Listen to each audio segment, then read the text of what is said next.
बिस्मिल्लाहिर्रहमानिर्रहीम। अस्सलाम वालेकुम नाजरीन, आप देख रहे हैं प्रोग्राम दूसरा रुख और मैं हूं सनाउल्लाह खान। नाजरीन, आज 9/11 है और 11 सितंबर 2001 को अमेरिका के शहर न्यूयॉर्क में 4 तैयारों की तरफ से हमले किए गए, जिससे वर्ल्ड ट्रेड सेंटर की 2 बुलंद-व-बारा इमारतें ज़मीन बोस हुई और इसके अलावा पेंटागन में और एक दीगर जगह पर भी एक निजी तैयारे के ज़रिए हमला किया गया, जिससे 3000 से ज़ायद अफराद मारे गए। और इस हमले के बाद अमेरिका एक मस्त हाथी की तरह बेकाबू हुआ और उसने अपने जो इत्तेहादी के साथ मिलकर अफ़गानिस्तान पर चढ़ाई कर दी और 20 साल तक अमेरिका और उसके इत्तेहादी अफ़गानिस्तान में मौजूद रहे और दहशतगर्दी के ख़िलाफ़ जंग के नाम पर वहाँ पर 2.25 लाख से ज़ायद अफराद शहीद किए गए और इसके असरात पाकिस्तान पर भी आए और पाकिस्तान में भी 80,000 से ज़ायद आम शहरी सिक्योरिटी फोर्सेस के लोग शहीद हुए और इसके अलावा $150 अरब से ज़ायद का पाकिस्तान को माशी तौर पर भी नुकसान पहुँचा। और ये बड़ी मुसद्दका जो रिपोर्ट्स हैं मुख्तलिफ़ इदारों की, उनसे ये बातें ली गई हैं। और अब 20 साल के बाद, जिसको कहा जाता है तालिबान दोबारा से वापस इक़्तिदार में आए हैं और उस वक्त जब इक़्तिदार से हटाया था और आज में क्या फ़र्क है, उस पर हम आज बात करेंगे। और आया 20 साल के बाद आज दुनिया उत्फूज़ है जितनी 20 साल पहले थी, या सूरत हाल बदल चुकी है और नई सूरत हाल में पाकिस्तान के लिए क्या इम्कानात हैं और पाकिस्तान के लिए क्या मौक़े हैं। और इस 20 साल के दौरान भारत जैसे ममालिक जिन्होंने वहाँ बैठ कर न सिर्फ शरपसंदी की, पाकिस्तान में दहशतगर्दी की, अफ़गानिस्तान में भी उन्होंने अपने मकासद के लिए जो कुछ किया, आज वो बिल्कुल अलहदा हो चुका है और उसने जो अरबों डॉलर की इन्वेस्टमेंट की ख़ासकर पाकिस्तान को नुकसान पहुँचाने के लिए, वो भी ज़ाया हो चुकी है। इस तमाम सूरत हाल पर हम बात करेंगे। हमारे साथ मारूफ तजिया निगार और अफ़गान अमूर के माहिर ताहिर ख़ान मौजूद हैं। इसके साथ lieutenant general retire Naeem Khalid साहब भी होंगे और तालिबान एक रहनुमा मोहम्मद सादिक भी हमारे साथ होंगे। सबसे पहले हम ताहिर ख़ान साहब के पास चलेंगे जो इस वक्त काबुल में मौजूद हैं। ताहिर ख़ान साहब, बहुत शुक्रिया हमें टाइम देने का। ताहिर ख़ान साहब, आज 9/11 है और आज सूरत हाल मुख्तलिफ है। अब अगर हम कहें 9/11 से और आज तक के, तो तालिबान से तालिबान तक की बात होती है। 20 साल पहले भी तालिबान थे जब उनकी हुकूमत ख़त्म हुई और आज फिर तालिबान आ गए हैं। तो क्या देख रहे हैं आप इस 20 साल के दौरान जो अफ़गान अवाम ने मुश्किलात देखी हैं, या जो पाकिस्तान में जो बॉर्डर के साथ रहते हैं उन्होंने मुश्किलात देखी हैं, वो ख़त्म होने का वक्त आ गया है, एक नई सिमत का आगाज़ होने जा रहा है, या सूरत हाल अभी भी कन्फ्यूजन का शिकार है? अफ़गानिस्तान में जो 40 के करीब जो ममालिक का वो जंग यहाँ लाए थे अमेरिका की क़ियादत में, वो जंग तो ख़त्म हो गई 20 साल बाद। तो उस लिहाज से तो बड़ी पेश रफ्त है। अब देखना है कि तालिबान किस तरह अपना निज़ाम चलाते हैं। अभी तक तालिबान ने अपने पॉलिसियों का ऐलान नहीं किया, सिर्फ उनकी काबीना बनी है और उनके वज़रा ने काम शुरू किया है। आज हमने काबुल में सुना है कि जो सरकारी अफसरान थे मुख्तलिफ वजारतों में, उन्होंने वापस आना शुरू कर दिया है। अब देखना है कि तालिबान जब अपनी पॉलिसियों का ऐलान करेंगे तो फिर अंदाज़ा हो जाएगा कि किस तरीके से ये निज़ाम चलता है, नहीं चलता। काबुल शहर का थोड़ा सा मूड जो है वो दीगर शहरों से थोड़ा मुमकिन है कि मुख्तलिफ हो। यहाँ ज़रा क्योंकि तवक्को नहीं थी काबुल में कि जल्द यहाँ पे आ जाएंगे, तालिबान को भी नहीं थी वो यहाँ आ जाएंगे, इसलिए उनको तकरीबन 3 हफ्ते तक इंतज़ार करना पड़ा अपनी काबीना के ऐलान का। और अभी उनको भी कुछ ज़्यादा समझ नहीं आ रही, क्योंकि अभी भी काबुल शहर में कुछ तो उन्होंने जो इंटेलिजेंस है उनके यूनिफॉर्म तालिबान ने वो पहनना शुरू किया, लेकिन अभी भी काबुल शहर में देखता हूँ तो जो पुरानी पुलिस है वो बिल्कुल मौजूद नहीं है। ट्रैफिक पुलिस कुछ न कुछ नज़र आ जाती है, लेकिन वो भी बहुत कम।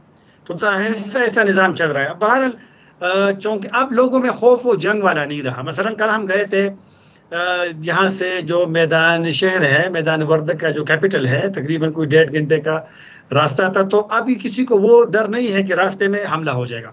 काबुल शहर में पहले लोग हमें कहते थे कि वो जब दफ्तर से अपने घर से दफ्तर जाते हैं तो धमाके होते थे, वो वाला खौफ अब नहीं रहा, क्योंकि और फिर बाहर शहर से बाहर वो वाला खौफ भी नहीं रहा, ये है। लेकिन बहरहाल अब देखना है कि तालिबान किस तरीके से लोगों को मुतमईन करते हैं, क्योंकि मैंने काबुल में महसूस किया, आज भी मैं बाहर था, काबुल शहर में फिर रहा था, तो थोड़े से लोग तालिबान से ज़रा ये खौफ भी है, पुरानी वाली जो उनकी हुकूमत थी।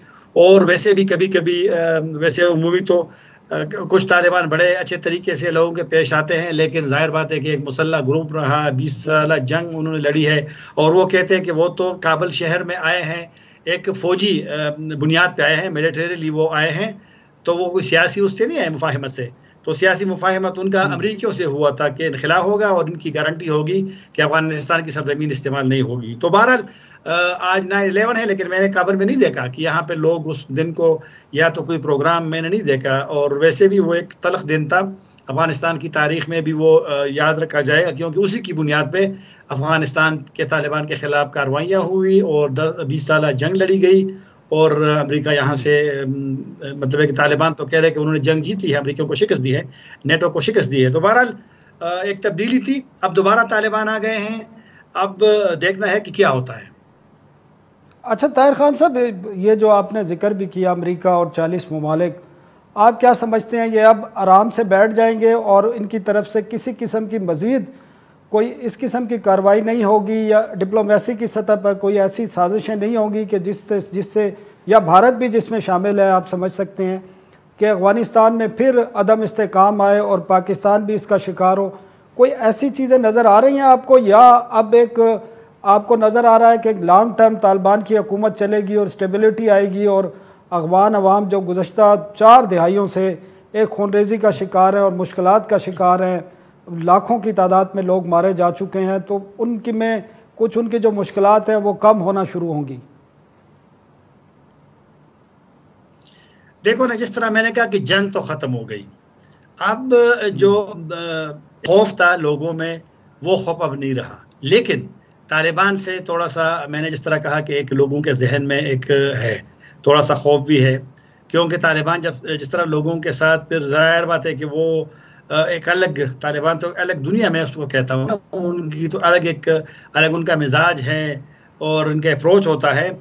लेकिन जिस तरह मैंने कहा कि कुछ लोग सख्ती होती है, आपने कहा ना अमेरिका ने खुद कहा है कि उनका जो फौजी रोल था वो ख़त्म हो गया, अब सफारतकारी की तरफ आएगा।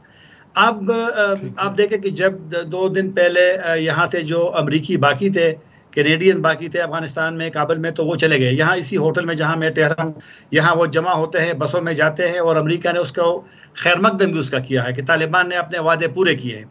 अमेरिका ने यह भी कहा है कि वो तालिबान की अगर वो वादे पूरे करेंगे तो उनके साथ काम करने के लिए तैयार है। तो मेरे ख्याल में एक लिहाज से तो ये ज़रूरत भी है अमरीकियों की और मगरिब की। अगर वो तालिबान को या इस हुकूमत को मतलब उनके साथ एंगेज नहीं होंगे, जो पाकिस्तान का मौक़िफ़ ये है कि दुनिया तालिबान को एंगेज करे, और अगर एंगेज नहीं करेंगे तो फिर तो ज़ाहिर बात है अफगानिस्तान माजी में भी यहाँ पर तो ये तो मतलब है कि गेम का ये तो एक बुनियाद रहा है ना अफगानिस्तान। हर मुल्क ने यहाँ पे कोशिश की है कि वो राइवलरी यहाँ पर शिफ्ट करे, दुश्मनियाँ अफगानिस्तान की सरजमीन से करे। लेकिन अब अमेरिका ने खुद कहा है कि सफारतकारी की तरफ आएगा, तो अब देख रहे हैं कब सफारतकारी की तरफ आएगा। इस वक्त तक तो अभी किसी ने इशारा नहीं दिया यहाँ तस्लीम करने की, और रूस का देखना है, क्योंकि हम सुनते रहे हैं कि शायद रूस और चीन ये पहल करे तालिबान को तस्लीम करने में, लेकिन मेरा नहीं ख्याल, क्योंकि रूस ने अभी वैसे वो सेरेमनी तो नहीं हुई, वो जो काबीना की होनी थी हलफ बर्दारी की, उसका कोई प्रोग्राम भी अभी नहीं है। लेकिन कल रूस का, पहले रूस ने कहा था कि वो जाएंगे, कल रूस का बयान था कि वो नहीं ही जाएंगे, लेकिन प्रोग्राम तो है नहीं। ताहिर खान साहब, हमारी भी यहाँ पाकिस्तानी हकाम से बात हुई है काफ़ी लोगों से, तो यहाँ पर भी असूली तौर पर तो ये इत्तेफाक है कि तालिबान की हुकूमत को तस्लीम किया जाएगा, लेकिन कब किया जाएगा ये अभी तय नहीं है। और लगता ये है कि चंद ममालिक इकट्ठे, जिसमें पाकिस्तान है, चीन है, रशिया है, जिस तरह बता रहे थे, टर्की है, और कुछ और ममालिक हैं, जो एक पूरा ग्रुप बन रहा है, उनकी तरफ से मुश्तरका तौर पर तालिबान को तस्लीम करने के हवाले से पेशरफ्त हो सकती है। और मेरे ख्याल में हुकूमत की जो हलफ बर्दारी है, जो बाकी इशूज़ हैं, वो भी उसी वजह से ताख़ीर का शिकार है। आप क्या समझ रहे हैं, इस किस्म की कोई है रिपोर्ट्स? नहीं, मेरे ख्याल में तालिबान जो अपने आप को अब इस्लामी इमारत कहते हैं, अफ़गानिस्तान का नाम भी उन्होंने अफ़गानिस्तान इस्लामी इमारत रखा है, और अपने अमीर को उन्होंने अमीर मोमिनीन का खुद वो रुतबा भी दिया है, हैसियत भी दी है, जो कि थोड़े से मुश्किलात भी तालिबान के इन एक्शन से थोड़े से होंगे। तीसरा, तालिबान के लिए जो मुश्किल होगा कि क्योंकि दुनिया का ख्याल था कि शायद तालिबान अपने निज़ाम में दीगर लोगों को शामिल करेंगे। जो बार बार लोग कहा करते थे इंक्लूसिव गवर्नमेंट, जामे हुकूमत या वसील बुनियाद हुकूमत, वो नहीं हुई, क्योंकि तालिबान का यह ख्याल है कि ये हुकूमत इंक्लूसिव है, क्योंकि वो कहते हैं कि इसमें ताजिक भी है, उज़्बेक भी है, लेकिन दुनिया शायद इसको तस्लीम नहीं करेगी। इस्लामी इमारत के नाम से भी जो चीन, रूस और पाकिस्तान का इजलास हुआ था अमेरिका का मार्च के महीने में, उन्होंने मुखालिफत की थी, लेकिन तालिबान शायद इस वक्त किसी को सुनने के लिए तैयार नहीं है। तालिबान का मौक़िफ़ है कि वो इनकलाब लाए हैं। यहाँ तालिबान से हम सुनते हैं काबुल में कि ये तो इनकलाब आया है और उनको यह हक है कि वो किस तरह निज़ाम अपने लिए यहाँ पर नाफिज करना चाहते हैं। तो उस लिहाज से तालिबान का मौक़िफ़ दुरुस्त होगा, लेकिन फिर दुनिया के साथ अगर आपने चलना है तो कुछ चीज़ों पे फिर आपने ज़रा नरमी भी दिखानी है। यहाँ इनकी काबीना में अभी कोई हरतशी नहीं है, बिल्कुल यहाँ पर काफ़ी सारा नहीं है। ताहिर साहब, आप हमारे साथ ही रहिए, हम एक छोटा सा वक्फा लेते हैं, बाद हम इस बात का सिलसिला जारी रखेंगे कि तालिबान हुकूमत को तस्लीम करने का जो अमल है वो कब से शुरू होगा, एक वक्फे के बाद।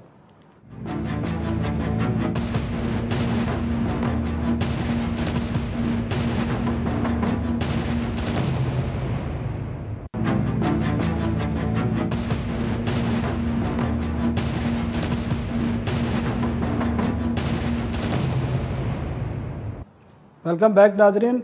हम बात कर रहे हैं 9/11 के बाद जो वाक़यात हुए दुनिया में, ख़ासकर अमेरिका और उसके इत्तेहादी ममालिक ने अफ़गानिस्तान पर जो हमले किए और उसके बाद दहशतगर्दी के ख़िलाफ़ जंग में पाकिस्तान को भी शामिल किया गया, और आज दोबारा से एक 20 साल के बाद तालिबान की हुकूमत कायम हुई है अफ़गानिस्तान में, और अब सूरत हाल तेज़ी से बदल भी रही है।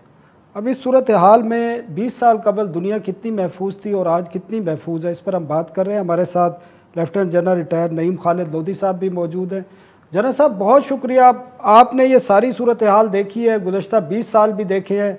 अमेरिका और उसके इत्तेहादी जो 35-40 ममालिक थे वो अब काबुल से, अफ़गानिस्तान से वापस जा चुके हैं और एक तालिबान की हुकूमत कायम हो चुकी है, जिसके आज हलफ बर्दारी भी होनी थी, जो ताख़ीर का शिकार हुई है, अब आइंदा चंद दिनों में होगी। आप क्या देख रहे हैं कि आज इस सूरत हाल में दुनिया 9/11 में जो सूरत हाल के बाद पैदा हुई थी और जो 20 साल होता रहा है, आज दुनिया को आप किस तरह देख रहे हैं? आज 20 साल कबल ज़्यादा महफूज थी या आज ज़्यादा महफूज है? और जो भारत के अज़ाइम थे इस 20 साल के दौरान वो भी आज खाक में मिल गए हैं। तो आप इस ओवरऑल सूरत हाल को क्या देख रहे हैं और पाकिस्तान के लिए अब क्या अपॉर्चुनिटीज़ हैं? जी देखें, इसको हम अगर 3 फेजेस में करें ना, कि एक दुनिया वो जो 9/11 से पहले थी, एक दुनिया वो जो आज और 9/11 के दरमियान में थी, और एक अब की दुनिया जो अब जो उसमें चेंजेस आ रही हैं। तो मेरा ख्याल है कि दुनिया में एक प्रॉब्लम ज़्यादा उस वक्त शुरू हुए। प्रॉब्लम तो हमेशा रहते हैं, दुनिया तो ऊंच और नीच का एक मलूका है, लेकिन जब एक सिंगल सुपर पावर हो गई तो कुछ साल तो उसने वो अपनी जो बड़ाई थी उसको अच्छे तरीके से बर्दाश्त किया। उसके बाद शायद उसके लिए वो नाकाबिले बर्दाश्त हुई और उसने हर एक जगह पर हमला शुरू कर दिया या अपनी मर्जी के काम शुरू कर दिए। तो 9/11 के बाद तो दुनिया में बहुत तबाही हुई। आप ये देखिए कि ये जो अरब स्प्रिंग का सारा मामला है, 9/11 के पहले अफगानिस्तान, उसके बाद इराक, उसके बाद सीरिया, उसके बाद यमन, उसके बाद लिबिया का कौन सा इस्लामी मुल्क कोई नहीं बचा। और मुझे तो ऐसे लगता है कि जैसे 9/11 का सारा मुद्दा जो डाला गया, जो कि सही भी हो सकता है कुछ टेररिस्ट के ऊपर, उसका एक नुकसान तो ये हो कि इस्लामी दुनिया बहुत प्रेशर में आ गई। उसके अलावा जो 2 ऐसी तहरीकें चल रही थी इस्लामी दुनिया में, जो कि आज़ादी की तहरीकें थी, फ़लस्तीन की तहरीक और कश्मीर की तहरीक, वो तकरीबन उस पर ओस पड़ गई, क्योंकि उन्होंने टेररिज्म और आज़ादी की तहरीकों को बिल्कुल इकट्ठा कर दिया। और हिंदुस्तान ने उसे बहुत फ़ायदा उठाया अगर हम अपने इलाके की तरफ आएँ। और मेरा ख्याल है कि इस दौरान जब तक अमेरिका यहाँ पर रहा, जितनी तबाही पाकिस्तान में, अफगानिस्तान में, इवन ये ईरान को भी अगर आप साथ मिला लें और बाकी मुल्कों में हुई, वो उसको तो तहरीर में लाने के लिए या बातें करने के लिए बहुत ज़्यादा टाइम चाहिए। तो मैं ये कहूँगा, आज मैं समझता हूँ अमेरिका के सित्ते से जाने के बाद और जो पावर के पोल्स हैं उनके उभरने के बाद, जैसे चाइना और रूस, दुनिया पहले से बेहतरी की तरफ जा रही है।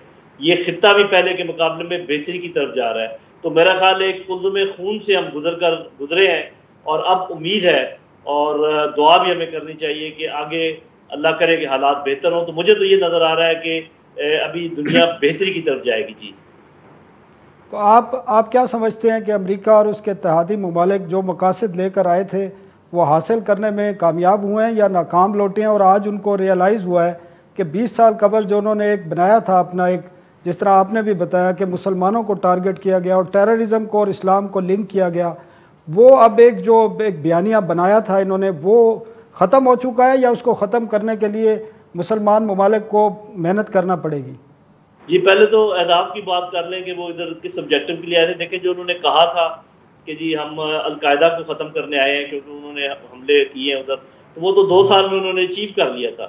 तो उसके बाद वो 18 साल इधर क्या करते रहे? चले, अगर उनके ज़हन में ये था कि उसामा बिन लादेन को पकड़ना था या मारना था, तो वो 10 साल पहले हो गया था। तो उसके बाद फिर 10 साल क्या करते रहे? तो जिसका ये बिल्कुल क्लियर मतलब है, ये लॉजिकल कंक्लूजन है कि उनके मकासद और थे, और वो मकासद उन्होंने छुपाए नहीं हुए थे। वो मकासद हमें मालूम है। वो चीन को चाह रहे थे कि यहाँ पर रोक दिया जाए और उसका असर रसूख मजीद बहरे हिंद की तरफ ना बढ़े। वो रूस को नॉर्थ साउथ कॉरिडोर नहीं इस्तेमाल चाह रहे थे कि ना वो पहुँचे गर्म पानियों तक। वो कुछ जो सेंट्रल एशियन कंट्री था उनको लैंड लॉक रखना चाहते थे, ईरान के ऊपर नज़र रखना चाहते थे, पाकिस्तान के साथों पर नज़र रखना चाहते थे। तो ये तो 10 साल तक तो उन्होंने इसको अचीव कर लिया और इतनी तबाही मचा कर गए हैं कि वो मजीद मेरे ख्याल 5 से 7-8 साल जो है ये खिता उसमें परेशानी में रहेगा जब तक कि ये मामला सीधे नहीं हो जाते। तो ये नहीं है कि उन्होंने अचीव कुछ नहीं किया। अलबत्ता ये ज़रूर है कि अगर उनका मेन हदफ ये था, जो कि ज़रूर था, कि मुसलमानों को ख़त्म किया जाए या उनमें जो जज्बा हुर्रियत है या जज्बा शहादत है या जज्बा जहाद है उसको नीस्त नाबूद किया जाए, तो मेरे ख्याल वो तो पहले के मुकाबले में बढ़ गया है और आगे जाके मुझे नज़र आ रहा है कि बढ़ेगा।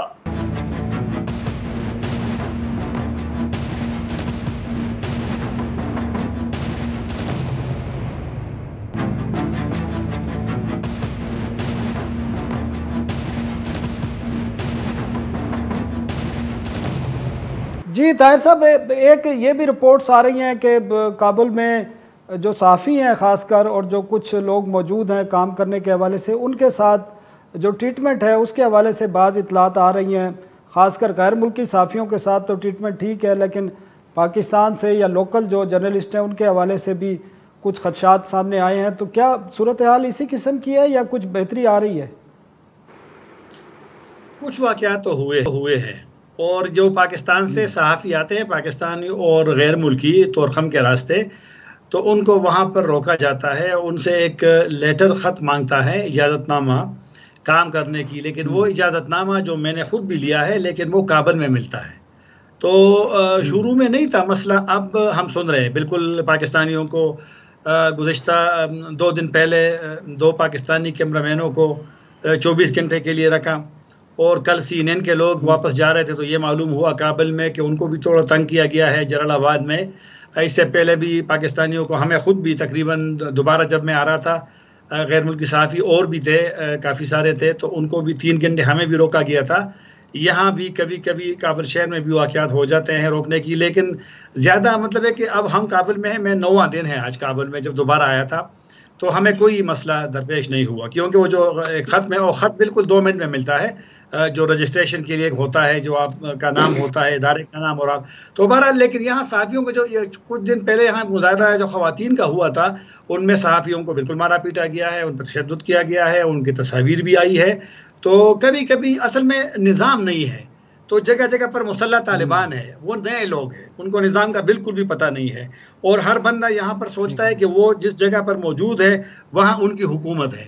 तो कुछ लोग तो बड़े अच्छे भी हैं, वो आप तो उनको कहते हैं कि तस्वीर हम आपके साथ, तो बिल्कुल वो राज़ी होते हैं, तस्वीर के लिए राज़ी होते हैं और पूछते भी हैं, कोई मसला तो नहीं है। लेकिन बहरहाल मिक्स है। इन्हें कभी कभी जो लोकल एक मुसल्लह तालिबान है उनका भी एक रवैया है, कभी नरम लोग होते हैं, कभी सख्त लोग होते हैं, लेकिन चूँकि निज़ाम नहीं बना अभी सही तरीके से, तो कुछ मुश्किलात हाँ सहाफ़ियों के साथ बिल्कुल है। ठीक है ताहिर खान साहब, बहुत शुक्रिया हमें टाइम देने का। हमारे साथ मौजूद सादिक खान तालिबान रहनुमा है और ये काबुल में अफ़गान हुकूमत का हिस्सा है। सादिक साहब अस्सलाम वालेकुम। वालेकुम सलाम। नोमान भाई क्या हाल, ठीक हो? ठीक है सादिक साहब, आप की हुकूमत आज हलफ उठाना था लेकिन उसमें ताख़ीर हुई है, उसकी वजूहात एक तो हमारे पाकिस्तान के नाजरीन को बता दें, और दूसरा जो बाकी मामलात हैं, जिस तरह जो काबुल की सूरत हाल है या बाकी मुल्क की सूरत हाल है, जर्नलिस्टों के हवाले से, ह्यूमन राइट्स के हवाले से, ख़वातीन के हवाले से, वो किस किस्म की है, और जो कुछ थोड़े बहुत खदशात हैं आ रहे हैं उनको तालिबान की हुकूमत किस तरह दूर कर रही है? सबसे पहले आप और आपके नाजरीन को सलाम पहुँचाता हूँ। अस्सलाम वालेकुम। के बाद ये बात है कि हमारा जो हल उठाने का बात था वो नहीं कोई एलामिया आया था, ना कोई इसमें बात हुआ था। इस तरह नहीं है कि ये दिन मुअय्यन था फिर बाद में वो कैंसिल हो गए।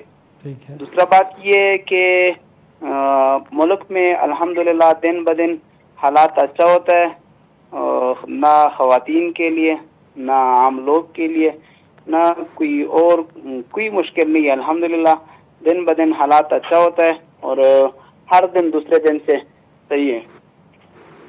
ठीक है। अच्छा, भारत की तरफ से एक ख़ास मुहिम और एक प्रोपेगेंडा शुरू किया गया है पाकिस्तान के हवाले से, तो वो हमेशा से ही रहा है। अब तालिबान की हुकूमत के हवाले से भी मुख्तलिफ प्रोपेगेंडा किए जा रहे हैं और मुख्तलिफ फेक किस्म की वीडियोज़ और तस्वीर जारी किए जा रहे हैं। तो तालिबान की तरफ से क्या मैसेज है ख़ासकर भारतीय मीडिया और भारतीय हुकूमत के लिए, जो तालिबान के ख़िलाफ़ भी और पाकिस्तान के ख़िलाफ़ भी एक जो है मुनज़्ज़म किस्म की एक मुहिम जोई पर उतरा हुआ है? ये तो हमारा वजारत खारजा जो है वो जो बैर वाला पॉलिसी जो है वो उनके साथ है। वो जो बोलता है इस बात के बराबर हम कुछ नहीं कह सकता हूँ, लेकिन हर जो मुल्क है हमारा साथ जो है गवांडी जो है वो सबके साथ हम सही ताल्लुकात चाहता हो और हम अपने मुल्क का सही ताल्लुकात सबके साथ चाहता हूँ। ठीक है, ठीक है। अब आप हमारे साथ ही रहिए। हमारे साथ lieutenant general retire Naeem Khalid साहब भी मौजूद हैं। जनरल साहब, आपने बात सुनी है तालिबान रहनुमा इंफॉर्मेशन की जो उनकी मिनिस्ट्री है वहाँ पर मौजूद होते हैं। इसके अलावा ताहिर खान साहब की भी बात सुनी कि उनका ये कहना था कि हलफ बर्दारी की बाकायदा कोई अनाउंसमेंट नहीं की गई थी, ना ये डेट रखी गई थी और ये किसी भी वक्त हो सकता है। आपसे मैं ये जानना चाहता हूँ कि ये तालिबान की हुकूमत को जो एक्सेप्ट करना है बाकी दुनिया ने, तो वो मरहला कब तक आएगा और आपको क्या नज़र आ रहा है कि ये एक सिंगल कंट्री की तरफ से ये आएगी अनाउंसमेंट या कोई मुख्तलिफ रीजन की तरफ से, जिस तरह मुख्तलिफ ममालिक China, Russia, Pakistan, Iran, Turkey एक ग्रुप बना हुआ है और इस वक्त तालिबान को सपोर्ट कर रहे हैं और दुनिया को एक मैसेज दे रहे हैं कि तालिबान हुकूमत के साथ एंगेजमेंट की जाए और अफगान अवाम की जो मुश्किलात हैं उसके लिए मदद की जाए? ये एक तो रिकग्निशन का मरला फौरी तौर पे तभी होगा जब ये फॉर्मल हलफ उठा लेंगे और ऐलान कर दें। बेशक ज़रूरी नहीं है कि दुनिया के सामने हलफ उठाएं, ये कह सकते हैं कि जी हमने हलफ उठा लिया और अभी हम बाकायदा तौर पे आज से अपनी शुरू कर रहे हैं मामला। ऑल्दो वो उन्होंने शुरू तो किया हुआ है लेकिन हलफ बर्दारी का दुनिया ज़रूर इंतज़ार कर रही है।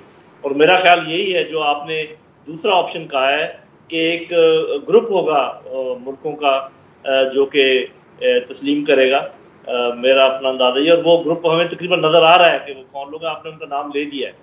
यही मुल्क हैं जो पहले मरहले में करेंगे। हो सकता है जनूबी अमेरिका के कुछ मुल्क साथ सेकंड मरहले में आ जाएं, बाद में मिडल ईस्ट और अफ्रीका के मुल्क आ सकते हैं और आखिर में मुझे ये नज़र आ रहा है कि आप देखिएगा कि अमेरिका और यूके वगैरह भी एक्सेप्ट करेंगे। उसकी वजह यह है कि वो अफगानिस्तान और इस इलाके के मैदान को मुकम्मल तौर पर चीन और रूस के हवाले नहीं करना चाहेंगे।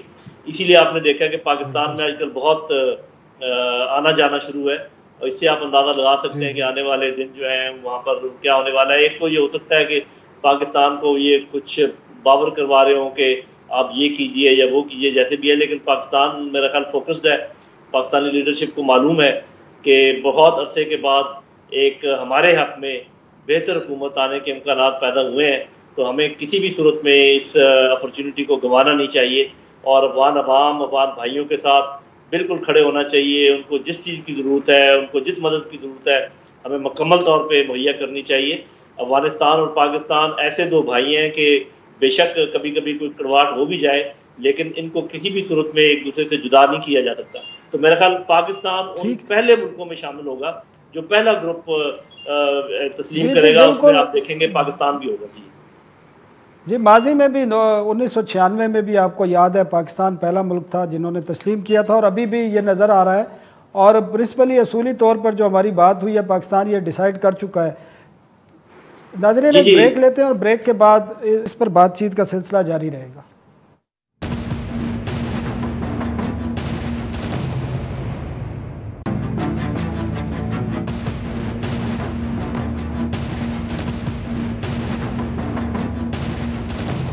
वेलकम बैक नाजरीन। सादिक साहब, आप हमें सुन सकते हैं? जी सादिक साहब, आपने काफ़ी चीज़ें तो हमें बता दी कि मामलात किस तरफ चल रहे हैं, और मैंने आपसे भारत के हवाले से भी पूछ लिया। तो जो ख़वातीन की एजुकेशन है, या जो ख़वातीन वर्कर्स हैं हॉस्पिटल्स में जाती हैं या दफातर में जाती हैं, ताहिर खान साहब हमारे बड़े सीनियर नुमाइंदा वो बता रहे थे कि आज काबुल में लोगों ने दफ्तरों में आना जाना शुरू कर दिया है। तो क्या सूरत हाल क्या है तालीमी इदारों की, हॉस्पिटल्स की, और जो बाकी आवाम को जो सहूलत फराम करने वाले इदारे हैं काबुल में और बाकी शहरों में, कंधार में या जलालाबाद में, तो उनमें लोगों ने आना शुरू कर दिया, और कब तक ये काम शुरू हो जाएगा मुकम्मल तौर पर? नुमान भाई, ये अभी भी तकरीबन ज़्यादा इदारे जो है वो आवाम के लिए खुले हैं, और ज़्यादा इदारे जो है वो जो तालीमी इदारे या सेहत वाला है या और उनकी इदारे जो है आवाम के लिए सब खुला है। और दूसरा, ख़वातीन का बात आपने की है, हमारा ये पॉलिसी है कि इंशाल्लाह उनके लिए भी इसका सही ज़मीना बराबर कर सा, उसको भी तालीम के लिए भी हक होता है, और उसको भी सेहत में जो इदारे में ख़वातीन का काम का ज़रूरत है उस पर इंशाल्लाह वो जुलसी उस। अच्छा, आपकी जो हुकूमत में 33 काबीना के वज़रा शामिल किए गए हैं, इसमें यह भी इतलात है कि इसमें मज़ीद इजाफ़ा किया जाएगा, और जो बाकी फ़िरके हैं, बाकी जो कौमियत के लोग हैं उनको भी इसमें शामिल किया जाएगा, और ये भी इम्कान है कि ख़वातीन को भी तालिबान काबीना में शामिल करेंगे। अभी भी अक़वाम का बात आपने की है, ज़्यादा अक़वाम का जो है कारी पसीहुद्दीन जो है वो पश्तून नहीं है, कारी मोहम्मद हनीफ जो है वो पश्तून नहीं है, अब्दुलसलाम हनफी जो है वो पश्तून नहीं है। अभी भी इस तरह नहीं है कि सिर्फ पश्तून कौम में जो अभी अनाउंस हुआ है, ऐलान जो हुआ है, बल्कि अक्सर अक़वाम का लोग इस काबीना में है। और आपने ख़वातीन का बात की, जिधर ज़रूरत है उसमें ज़रूर उसको हिस्सा इंशाल्लाह बन जाता है। ठीक है, ठीक है। जना साहब, आपसे हम बात कर रहे थे वक्फे से कबल के अफ़गानिस्तान तालिबान की हुकूमत को तस्लीम करने के हवाले से। तो 1996 में जब तस्लीम किया था, उस हवाले से जो वज़ीर इत्तलात थे उस वक्त मुशाहिद हुसैन सैयद साहब, हाल ही में उनका एक बयान आया है कि जब टीवी पर यह खबर चली है कि पाकिस्तान ने तालिबान को तस्लीम कर लिया, तो उन्हें वो कहते हैं कि वज़ीर आज़म का मुझे फ़ोन आया कि ये किसने चलवाई है और ये किसने तस्लीम किया है। तो आप क्या समझते हैं, इस वक्त भी यही सूरत हाल होगी, या आज सिविल मिलिट्री ताल्लुकात इस किस्म के हैं कि मिलकर ही कोई फैसला किया जाएगा? देखिए, वो तो खैर मुझे ना मालूम है कि किसने किया, कैसे किया।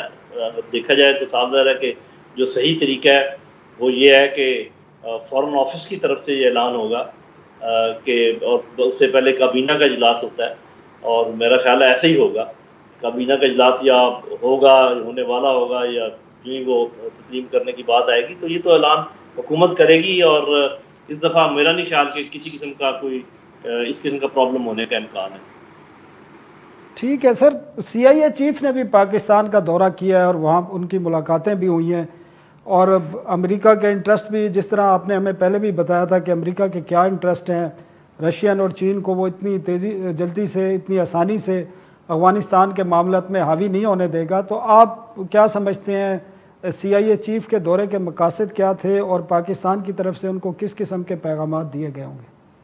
ये देखें, हिस्ट्री जो है ना वो कभी भी किसी को नहीं भूलनी चाहिए, और हमें ये मालूम है कि अमेरिकन जो हैं वो जब भी उनको हमारी ज़रूरत पड़ती है तो तरह तरह के वो पैंतरे बदल के आते हैं। अब चूँकि फ़िज़िकली यहाँ से उनको जाना पड़ा है तो साफ ज़ाहिर है कि वो अपनी स्ट्रेटजी बदल कर यहाँ पर आना चाहेंगे, और उसके लिए उनके लिए बहुत ज़रूरी है कि पाकिस्तान उनको जगह दे। तो मेरा अपना ये ख्याल है कि पाकिस्तानी लीडरशिप अब इस चीज़ से अच्छी तरह वाकिफ़ है कि हम किसी भी सूरत में सबसे ज़रूरी है कि अफ़गानिस्तान हमारे लिए उनके साथ ताल्लुकात बेहतरीन रखना हमारी पहली तरजीह है। उसके अलावा साथ चीन और जो दूसरे ममालिक हमारे पड़ोसी ममालिक हैं उनके साथ चलना हमारी ज़्यादा तरजीह है। और अगर कोई भी ऐसी चीज़ हम अमेरिका की, मेरा नहीं ख्याल के मानेंगे जिसमें हमारे ताल्लुकात अफगानिस्तान से ख़राब हों या चीन से ख़राब हों। उसके अलावा अफगानिस्तान खुद भी कह रहा है कि हम तमाम मुल्कों के साथ अच्छे ताल्लुकात रखना चाहते हैं बशमूल अमेरिका। हमें भी कोई इतराज़ नहीं है, हम भी अच्छे ताल्लुकात रखना चाहेंगे जब तक कि म्यूचुअल बेनिफिशियल चीज़ें हैं। तो इंटेलिजेंस के चीफ जब आते हैं तो आपको पता है कि वो फिर मामला इंटेलिजेंस से रिलेटेड ही होते हैं। अभी क्या बातचीत हुई है इस बारे में तो कुछ नहीं कहा जा सकता, लेकिन मेरा अपना अंदाज़ा ये है कि वो यही चाह रहे होंगे कि इंडिया लेने आए होंगे कि अभी पाकिस्तान का रवैया कैसा होगा और वो अफगानिस्तान में हमारी क्या मदद कर सकता है। तो मेरा अपना ख्याल ये है कि अब अफगानिस्तान एक आज़ाद मुल्क है, जो उन्होंने बात करनी है अफगानिस्तान से जाकर करें, अभी हमें दरमियान में लाने की ज़रूरत नहीं है। और हमारी लीडरशिप को ये बात माननी भी नहीं चाहिए और मेरा नहीं ख्याल कि उन्होंने माननी भी होगी। जी ठीक है sir. Lieutenant general Naeem Khalid Lodhi साहब आपका बहुत शुक्रिया। सादिक साहब आपका भी बहुत शुक्रिया। नाजरीन कल तक के लिए हमें इजाज़त दीजिए। अल्लाह हाफ़िज़।